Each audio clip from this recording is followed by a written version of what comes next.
예, 오늘 뭐 잘 당과 협의하에 정리해서 우리 정책위 의장님께서 말씀을 요약 정리를 잘 해주셨습니다.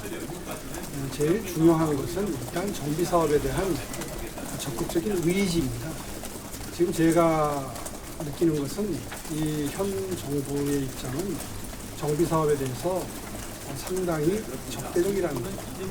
말로는 그렇지 않은 척 하는데 실제로 서울시가 건의하는 사항이 하나도 채택이 안 되고 있습니다. 조합원 지위 양도 제한이 풀리지 않으면 조합 내에서 갈등이 생길 수밖에 없습니다. 경제적인 사정이 다르고 모든 조합원의 상황이 다르기 때문에 이해관계를 달리하는 몇 개의 그룹이 생겨남으로써 갈등이 고조되고 그것은 고스란히 정비사업의 지연으로 나타나고 결국은 무산으로 나타나게 됩니다.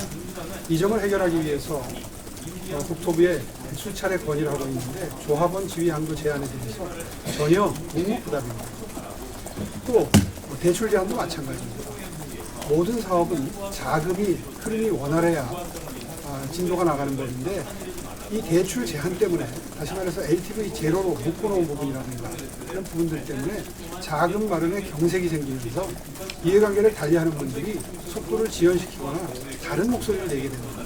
이렇게 되면 조합원의 통일된 의견으로 진행이 되는 정비사업이 지체되거나 무산될 수밖에 없는 거죠. 실제로 저희가 구체적으로 파악을 해본 결과 이주기 대출이 풀리지 않아서 올해 중으로만 이주를 할 예정으로 있던 구역에서 지장이 생기는 구역이 39개 구역, 3만 1,000가구입니다.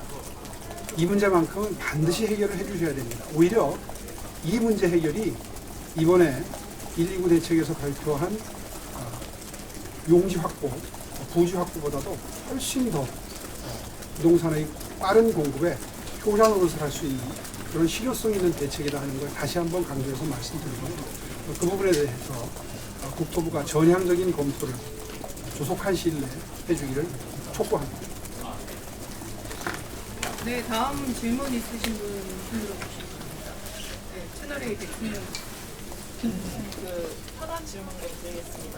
지금 장동혁 대표 사퇴 요구하셨는데 안 대표 입장 변화는 아직까지 없는 상태고 당내에서는 그 재신임 투표를 해야 된다는 목소리가 나오고 있거든요. 이거에 대해서 어떻게 보시는지나 지도부에서는 아무래도 사선 시장님이시니까 좀 말의 무게를 생각하셔야 된다 이렇게 보시는 입장이 있으시거든요.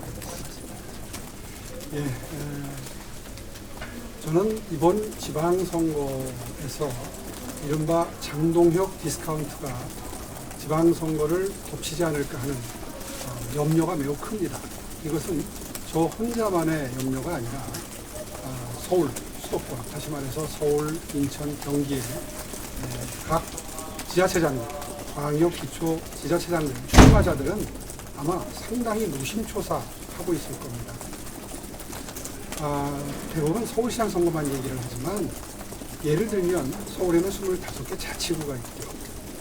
경기도에도 국민의힘 소속 자치단체들이 숫자가 굉장히 많습니다. 예를 들자면 용인, 성남, 하남, 구리, 양주, 남양주, 김포, 군포, 과천 전부 국민의힘 소속 기초지자체장입니다. 이분들 지금 말씀을 안 하셔도 아마 속이 수건동일 겁니다.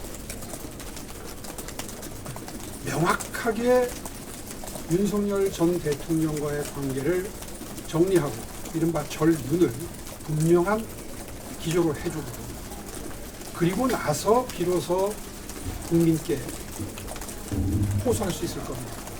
국민의힘 후보들을 선택해달라 하는 취지의 말씀을 할 수가 있을 겁니다. 그 점에 대해서 분명한 입장 정리가 되지 않으면 제 입장도 달라질 게 없습니다.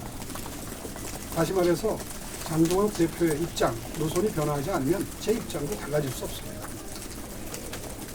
장동혁 리스크로 지방선거가 수도권에서 대패의 결과로 이어진다면 그때 가서 책임을 묻는 것보다는 지금 그 노선 변화를 이렇게 강력한 목소리로 요구하는 것이 더 필요한 일이라고 저는 생각을 하고요.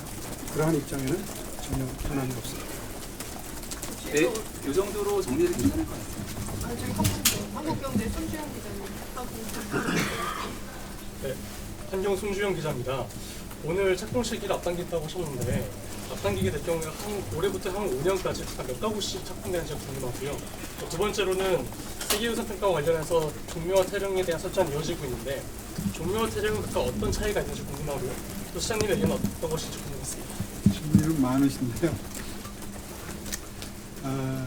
연차별로 수치를 여기서 다 상세하게 말씀드리기는 어려울 것 같고요. 서울시의 목표대로 지금 구역 지정된 상태대로 그리고 원래 진행되던 속도대로만 된다면 2031년까지 31만 가구를 착공할 수 있습니다.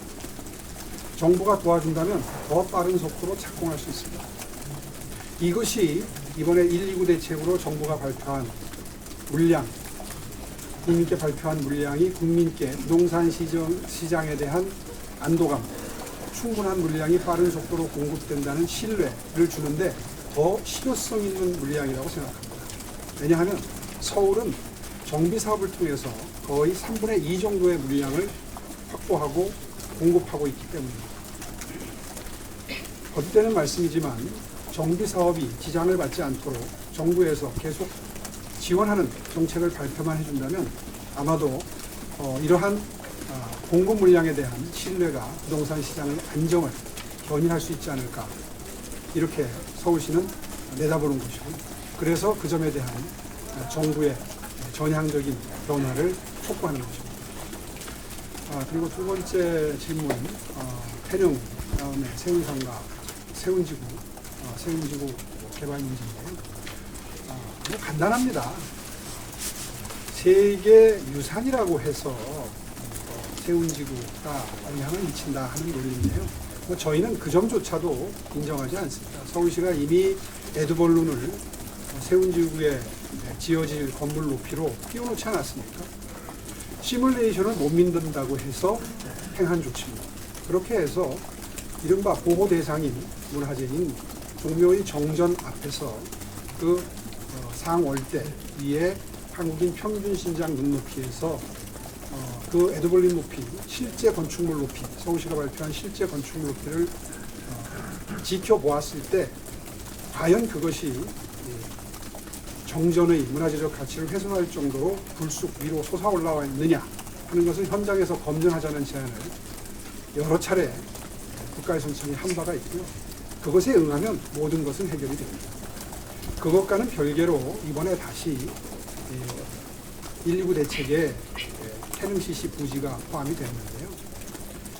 태릉시시 부지는 방금 전에 안에서도 설명드렸던 것처럼 이미 한 차례 문재인 정부 때 택지로 채택이 돼서 그 지역에 대한 세계문화유산 평가가 이루어졌습니다. 그 결과 이번에 발표한 제가 기억하기에는 6,800가구가 그렇죠. 한 5,000가구로 내리라는 겁니다. 5,000가구로 내리면 경제성이 없으니까 못하겠다는 게 그 지역에서 사업을 하는 분들의 입장이고요. 더군다나 노원 구민들, 시민들의 반대도 있습니다. 이런 몇 가지 이유 때문에 무산됐던 일이거든요. 그런데 이번에 다시 가구 수를 높여서 여기에 포함을 시켰다면 그러면 사실상은 13%의 지역이 세계문화유산에 구역 내에 포함되는 사례인데도 불구하고 기존에 이루어졌던 문화유산 평가에 대한 그 결과를 무시하는 행보를 정부가 한 겁니다. 그런 정도 사안이라면 태릉시시가 포함된다면 당연히 세운지구 개발도 가능해야지 되는 것이죠. 따라서 정부의 그런 이중 기준을 폐지하고 동일한 기준을 양 지역에 다시 말해서 세운지구와 태릉시시에 적용해달라는 서울시의 입장을 분명히 한 것입니다. 그렇게 요약해서 설명을 드리면 되겠습니다.